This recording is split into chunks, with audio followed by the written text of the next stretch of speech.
तो दोस्तों आज हो गया 28 सितंबर 2020। बिहार समेत देश दुनिया की बड़ी और ताज़ा समाचार लेके आए सिर्फ आपके लिए। चलिए फटाफट खबर शुरू करते हैं। उससे पहले अगर चैनल को अब तक सब्सक्राइब ना किया हो तो फटाफट चैनल को सब्सक्राइब कर दे, लाइक कर दे, शेयर कर दे ताकि इसी तरह की खबर आप हर रोज़ देख सके। चलिए शुरू करते हैं आज की पहली बड़ी खबर। बिहार के पूर्व डीजीपी गुप्तेश्वर पांडे रविवार को जेडीयू में शामिल हो गए हैं। जेडीयू के राष्ट्रीय अध्यक्ष और बिहार के मुख्यमंत्री नीतीश कुमार ने एक अन्य मार्ग में शाम 4 बजे उन्हें पार्टी की सदस्यता दिलाई। इस मौके पर पूर्व डीजीपी गुप्तेश्वर पांडे ने कहा है कि राष्ट्रीय अध्यक्ष नीतीश कुमार जी ने मुझे जेडीयू की प्राथमिक सदस्यता दिलाई है, उनका आभारी हूं। मैं आरंभ से ही उनसे प्रभावित रहा हूं। जिस तरह से पुलिस को उन्होंने अपराधी रंगदार के प्रति सख्ती बरतने का आदेश दिया, उससे प्रभावित रहा हूं। किसी भी तरह का हस्तक्षेप उन्हें पसंद नहीं था। आपको बता दें कि गुप्तेश्वर पांडे ने अपने आगामी भूमिका पर कहा है कि जैसा आदेश हमारे दल के नेताओं का होगा उसके अनुसार काम करूंगा। चुनाव में जाना मेरा नहीं दल का निर्णय होगा। दल ही तय करेगा कि किस तरह की मेरी भूमिका रखना चाहता है। आपको बता दें कि गुप्तेश्वर पांडे के जेडीयू की सदस्यता लेने के लिए पार्टी मुख्यालय में विधिवत समारोह का आयोजन किया गया था। आज की दूसरी बड़ी खबर। पश्चिम बंगाल की मुख्यमंत्री ममता बनर्जी ने कोरोना वायरस के संक्रमण के कारण बंद पड़े सिनेमा हॉल को फिर से खोलने की इजाज़त दी है। सीएम ममता बनर्जी ने कहा है कि सिनेमा हॉलों को 1 अक्टूबर से राज्य में काम करने की अनुमति दी है। उनके लिए सोशल डिस्टेंसिंग नियमों और अन्य कोरोना दिशा निर्देशों का पालन करना अनिवार्य होगा। अधिकतम 50 लोगों को ही सिनेमा हॉल में जाने की अनुमति दी जाएगी। ममता बनर्जी ने शनिवार को ट्वीट कर ये जानकारी दी है। आपको बता दें कि ममता बनर्जी ने गुरुवार को आगामी त्योहारों के लिए दिशा निर्देशों की घोषणा की है। इसके तहत उचित वेंटिलेशन के लिए पंडाल को चारों तरफ से खुला होना चाहिए। हैंड सैनिटाइजर अनिवार्य रूप से पंडालों के प्रवेश वाले जगह पर रखा जाना चाहिए और चेहरे में मास्क पहनना भी अनिवार्य होगा। आपको बता दें कि पश्चिम बंगाल के मुख्यमंत्री ममता बनर्जी ने राज्य के प्रत्येक दुर्गा पूजा समिति को 50-50 हज़ार रुपये उपलब्ध कराने की बृहस्पतिवार को घोषणा की है। आज की तीसरी बड़ी खबर। एनडीए में घटक दलों के बीच सीटों के बंटवारे पर निर्णय अंतिम दौर में है। इसकी घोषणा कभी भी हो सकती है। बिहार भाजपा के प्रदेश अध्यक्ष डॉक्टर संजय जायसवाल के रविवार की देर शाम दिल्ली रवाना होने के बाद ये भी संभावना जताई जा रही है कि एनडीए में सीटों के बंटवारे की घोषणा 30 सितंबर तक हो जाए। सूत्रों के अनुसार भाजपा के प्रदेश अध्यक्ष के साथ संगठन महामंत्री नागेंद्र भी दिल्ली गए हैं। बिहार भाजपा प्रभारी सांसद भूपेंद्र यादव और बिहार चुनाव संचालन समिति के संयोजक केंद्र गृह राज्य मंत्री नित्यानंद राय पहले से वहां मौजूद है। सीट शेयरिंग के मसले पर दिल्ली में भाजपा नेताओं की बैठक होगी। इस बैठक को सीट बंटवारे की औपचारिक घोषणा होने से पहले की अंतिम बैठक बताई जा रही है। आपको बता दें कि भाजपा नेताओं की कोशिश है कि सीट को लेकर नाराज चल रहे लोजपा को भी मना लिया जाए और साथ मिलकर ही चुनाव मैदान में जाए। उम्मीद है कि सोमवार को दिल्ली में ही भाजपा और लोजपा नेताओं के बीच सीट शेयरिंग के मुद्दे पर अहम बैठक हो। पार्टी नेताओं के अनुसार दिल्ली में ही एनडीए में सीट शेयरिंग को लेकर औपचारिक ऐलान हो सकता है। सीटों की संख्या जब कभी भी घोषित होगी, जेडीयू और लोजपा के नेता भी अनिवार्य रूप से मौजूद रहेंगे। आज की चौथी बड़ी खबर। देश में कोरोना वायरस के रोजाना हजारों की संख्या में नए मामले सामने आ रहे हैं। कांग्रेस के पूर्व अध्यक्ष राहुल गांधी लगातार कोरोना महामारी को लेकर सरकार पर निशाना साध रहे हैं और उनका आरोप है कि सरकार कोरोना को रोकने के लिए पर्याप्त उपाय नहीं कर रही है। दरअसल खुराक उत्पादन के मामले में दुनिया की सबसे बड़ी वैक्सीन कंपनी सीरम इंस्टीट्यूट के शीर्ष अधिकारी ने सरकार से कहा है कि देश में सभी को कोरोना वैक्सीन उपलब्ध कराने के लिए 80,000 करोड़ रुपए की जरूरत है। क्या सरकार के पास इतने रुपए हैं? राहुल गांधी ने इसे लेकर पीएम मोदी पर तंज कसा है। कांग्रेस सांसद और पूर्व अध्यक्ष राहुल गांधी ने रविवार को अपने ट्वीट में लिखा है, सवाल तो जायज़ है लेकिन सरकार के जवाब का भारत कब तक इंतजार करेगा। काश कोविड एक्सेस स्ट्रेटजी ही मन की बात होती। आज की पांचवी बड़ी खबर। वंचित बहुजन अघाड़ी के राष्ट्रीय अध्यक्ष प्रकाश अंबेडकर ने एक बार फिर से असदुद्दीन ओवैसी की पार्टी के साथ गठबंधन कर बिहार में चुनाव लड़ने की इच्छा जताई है। महाराष्ट्र से शुरुआत की, एमआईएम के साथ में बैठ के लोकसभा के चुनाव में समझौता किया, जिसका फायदा ये हुआ कि एक सीट एमआईएम की जीत गई और एक काफी बड़ी चर्चा शुरू हुई। उम्मीद थी कि विधानसभा में भी ये गठबंधन आगे बढ़े, लेकिन एमआईएम की ओर से यह कहा गया कि 100 सीट हमको चाहिए। विधानसभा की 288 सीट है, इसलिए आप ही समझ सकते हो कि एक कृषि समाज को इतनी बड़ी पैमाने पर सीट नहीं दी जा सकती। समझौता हुआ, नतीजा आपके सामने। बिहार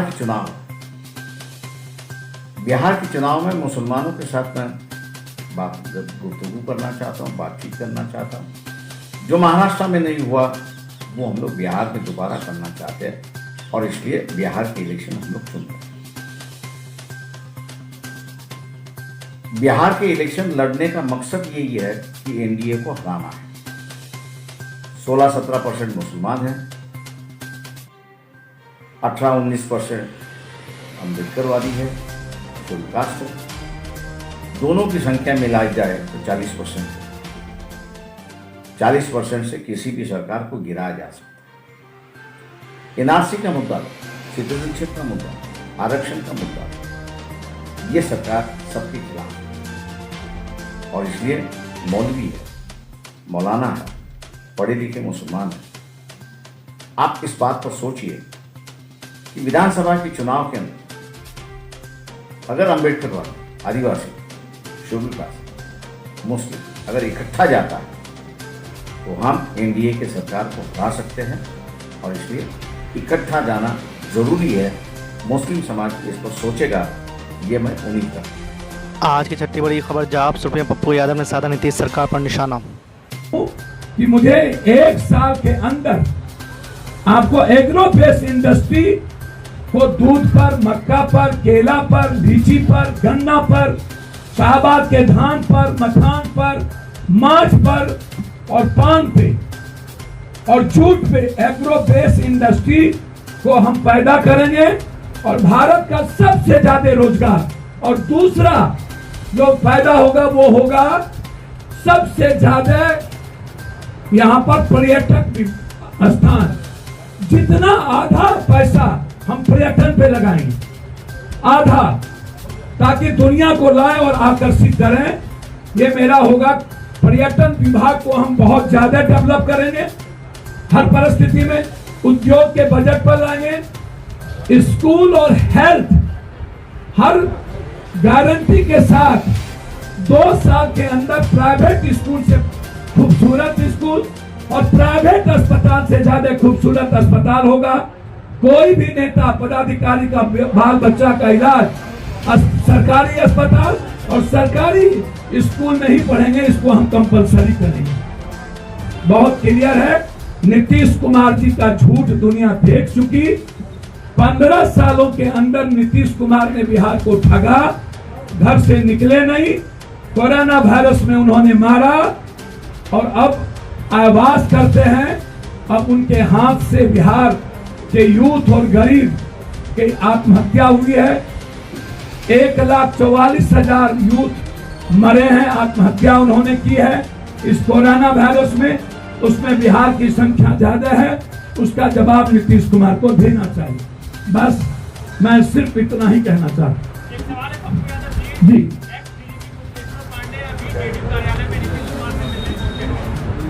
देखिए, मैं कुछ कहना नहीं चाहता हूँ। वो नेता थे, दीदी नहीं थे। हमेशा उसने नेतागिरी की। अच्छा है, मैं धन्यवाद देता हूं। बरोना बलात्कार और मर्डर केस में उनसे पूछना चाहिए। सीबीआई इंक्वायरी हो रही है, क्या बात, उनसे जानना चाहिए बरोना बलात्कार मर्डर केस में उनका क्या कहना है। नरोना और उसके फादर इंतजार कर रहे हैं, इनका रिटायर हो चुके हैं। आप नरोना के पिताजी से पूछिएगा, इसके बाद मेरे पास कोई शब्द नहीं।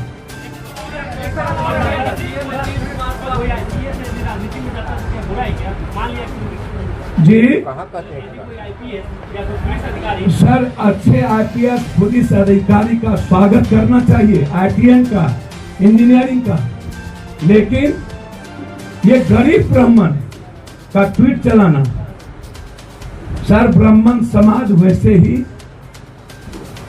90% गरीब होते हैं, अपने ज्ञान के बदौलत खाते हैं, इनको बहुत पैसा है। और ये ट्वीट चलाना और उसके बाद राजनीति के लिए लगातार अपनी भूमिका, और जिस भूमिका में थे, जब आज तक उसमें सफल नहीं हुए, तो फिर न्यू पारी खेलकर राजनीति में किसी दूसरों के कंधे पर बंदूक रख करके कहां से सफल होंगे।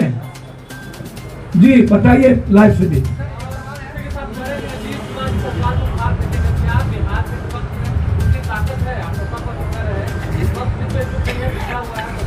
निश्चित रूप से